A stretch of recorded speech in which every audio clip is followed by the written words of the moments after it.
dive into a world where individuality is a crime, and We is an anthem.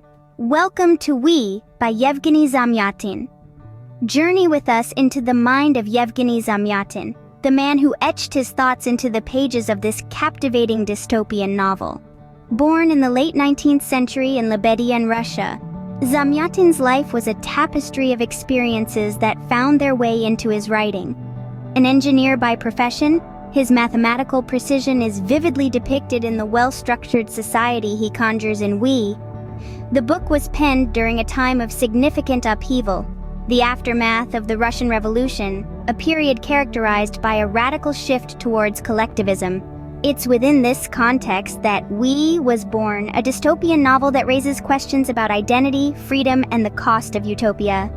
We is a world where individuality is an offense, and life is dictated by the cold logic of mathematics. It's a world where the collective We is an anthem, an ode to conformity. Yet it's here that Zamyatin dares to explore the power of the individual spirit, the beauty of dissent. The narrative style of We is unique. It's a series of diary entries providing an intimate look into the protagonist's thoughts and feelings. The protagonist, D503, is a mathematician, and his entries reflect a mind trained in precision, yet yearning for the abstract beauty of imperfection. It's an intriguing blend that pulls you into the world of We and keeps you engrossed till the very end. Relevance today? More than ever, We serves as a stark reminder of the price we pay when we surrender our individuality for the illusion of perfect harmony. It's a call to celebrate our differences, our uniqueness, and our capacity for independent thought. Now, let's delve into the chapters of this intriguing novel, where mathematics and poetry collide. In a world of glass and numbers, our protagonist, D503, leads us through his life in the one state. The early chapters of We unfurl the intriguing life of D503, an engineer living in a dystopian society known as the One State. This world is one of absolute rationality, where lives are regimented, emotions are suppressed, and individuality is a concept as alien as the stars above their glass-covered city. D503 is an obedient citizen, a cog in the machine that is the One State. He's tasked with the creation of the Integral, a spaceship meant to carry the One State's ideology to other worlds. His life, like all others, is ruled by the Table of Hours, a strict schedule that dictates every moment of every day. Freedom, as we know it, has no place here. But then, we're introduced to I-330, a woman who defies the very fabric of the One State's existence. She's a rebel, an enigma, and for D503, an obsession. Their relationship is a dance of contradictions, a fiery beacon in a world of cold logic. It is through the lens of this relationship that we start to see the cracks in the One State's facade. The One State is a universe encased within a green wall, a barrier that separates its citizens from the untamed wilderness beyond. It's a symbol of control, a reminder of the dichotomy between the regimented life within and the chaotic nature outside. The chapters close with the steady rhythm of the One State being disrupted. D503's world, once defined by numbers and glass, starts to blur and distort.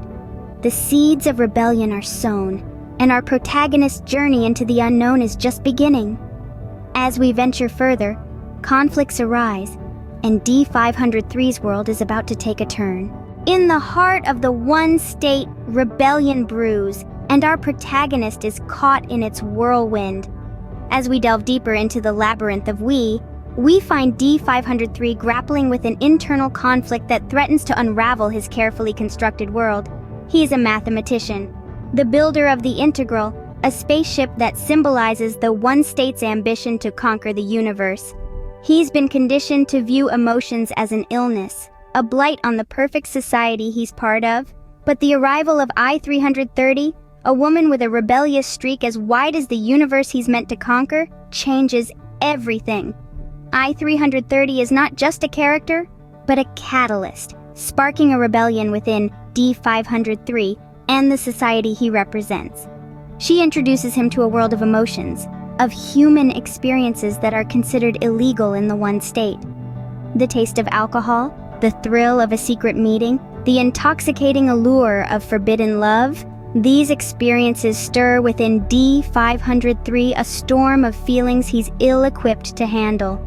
As the chapters unfold, we witness D503's struggle with these newfound emotions. He oscillates between the rigid logic of his training and the messy, complex world of human feelings. His inner turmoil mirrors the rebellion brewing in the One State, a society that prides itself on uniformity and order. The rebellion, led by I-330 and her group, the Mephi, is a direct challenge to the One State's authority. They plan to use the integral, the very symbol of the One State's power, to spread their message of freedom and individuality across the universe. Caught in this whirlwind, D503 is faced with a choice. Does he remain loyal to the One State, to the only world he's ever known? Or does he embrace this chaotic, emotional world that I-330 and the Mephi represent?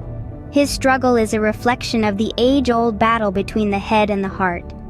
With the rebellion gaining momentum, D503 is faced with a choice, shaking the very foundation of his beliefs. As the walls of the One State crumble, D503 is faced with the ultimate test. The final chapters of We by Yevgeny Zamyatin take us through a roller coaster of emotions and pivotal events.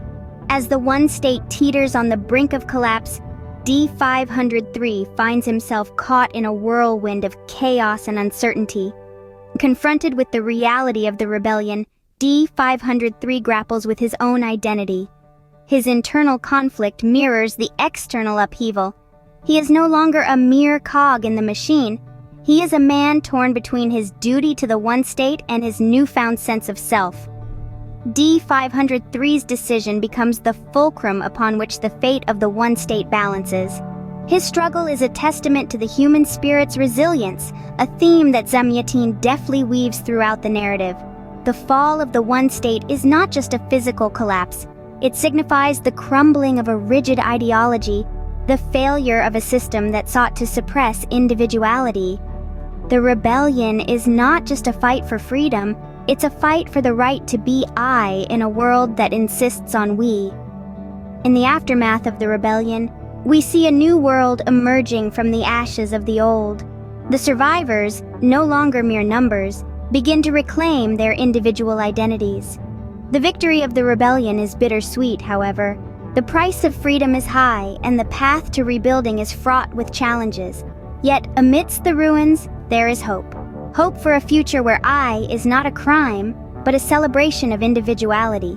Hope for a society that values diversity over uniformity, freedom over control. In a world where we is the norm, I becomes the revolution. Yevgeny Zamyatin's We is more than just a novel.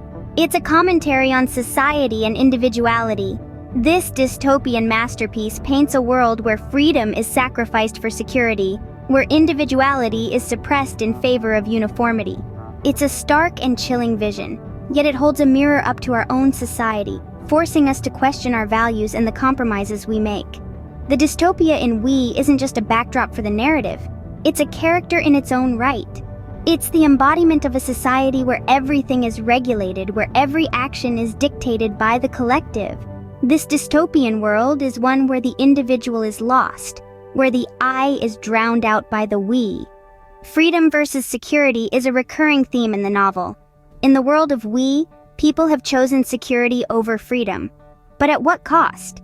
This exploration of the trade-off between safety and liberty is as relevant today as it was when the book was first published. It's a question that we grapple with in our own societies as we navigate the delicate balance between public safety and personal freedom. Lastly, We underscores the importance of individuality.